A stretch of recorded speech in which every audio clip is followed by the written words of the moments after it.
areas of commands. So the Afghan tribes were settled in Afghanistan not as one single entity. They had their tribal chiefs like the Israelites had. And each tribal chief carved out a territory for himself. So the tribes got settled down in different places. That is why when you inquire about the Pathans, those who belong to Isakhel, Musakhel, all the names are biblical names, and their territories are also specifically defined.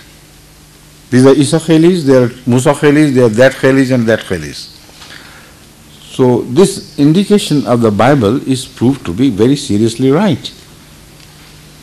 The scholars prove it, and the present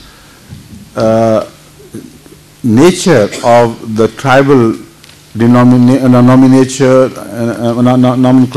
and other things, the style of life also further support this claim. So when we go to Kashmir, the same is the story there repeated exactly like it.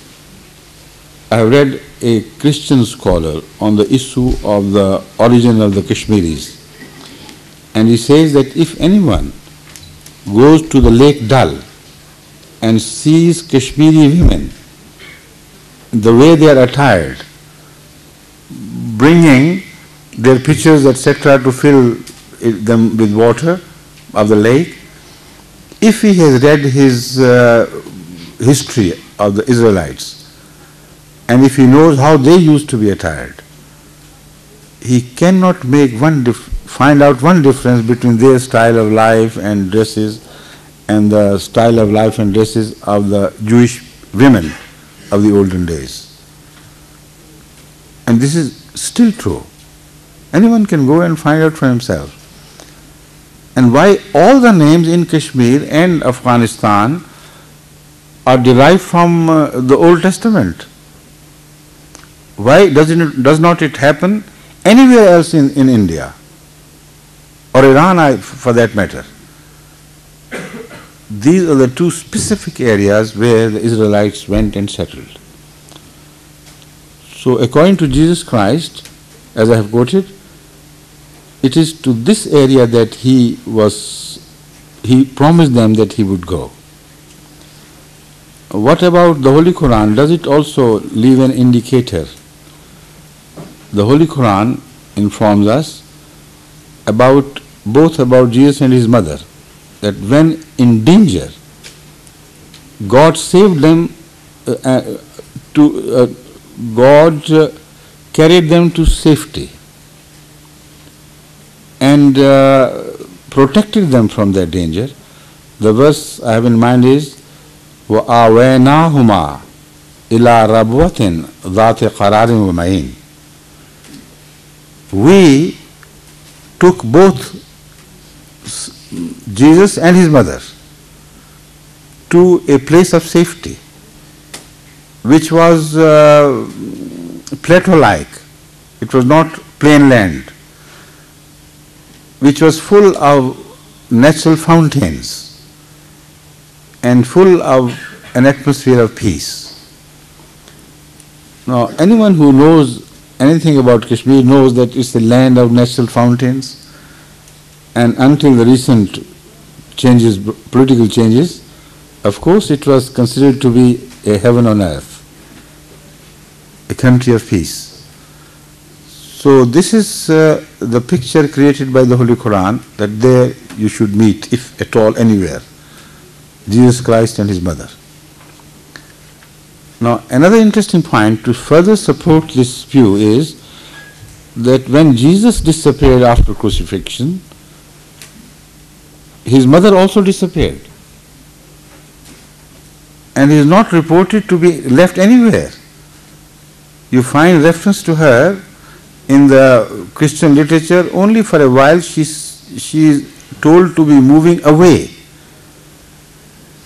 under the protection of some disciples of Jesus Christ, to whose protection he himself had entrusted his mother. Then she disappears. And Awaina Huma means both of them together. So So if he had gone to heavens, why did he forget his mother? She was not lifted. So it had to be a place on earth, not in the heaven that God referred to. So both must go together, and both did.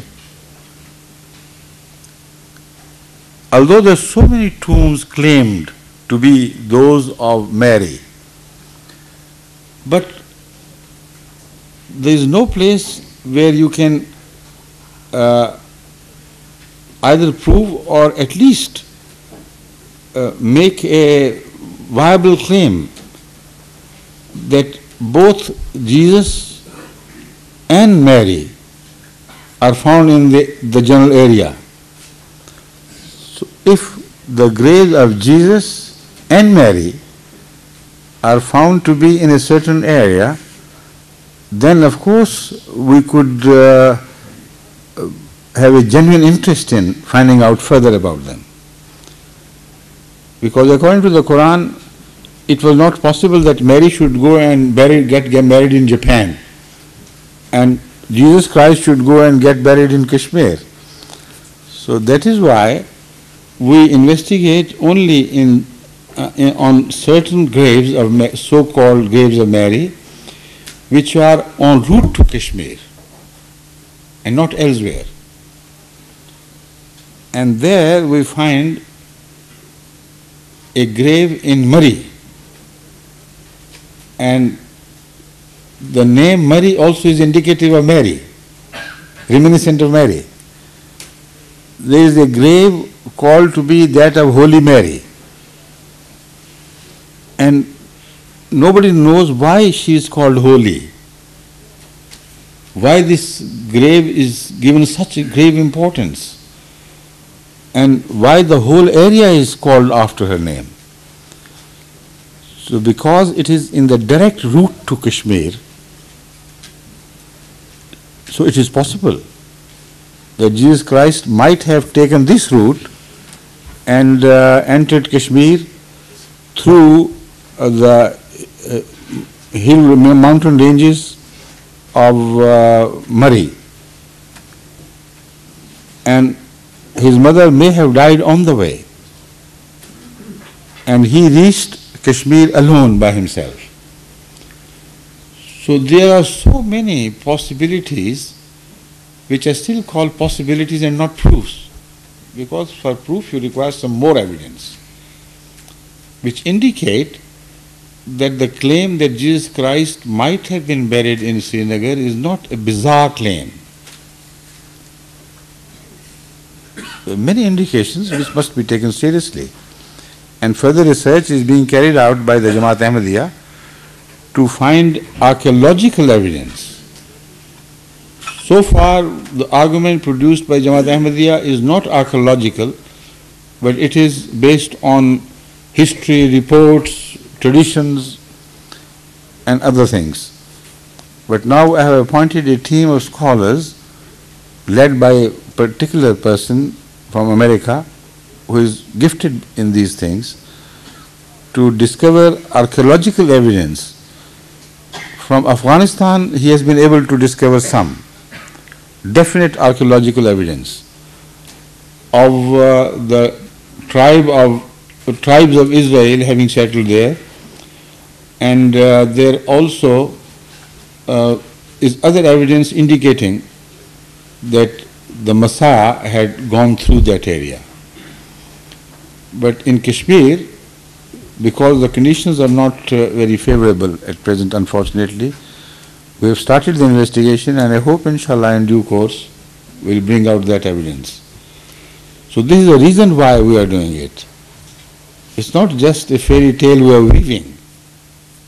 All that we claim is based on certain pliable facts, and the possibilities are turning into probabilities rather than the other way around.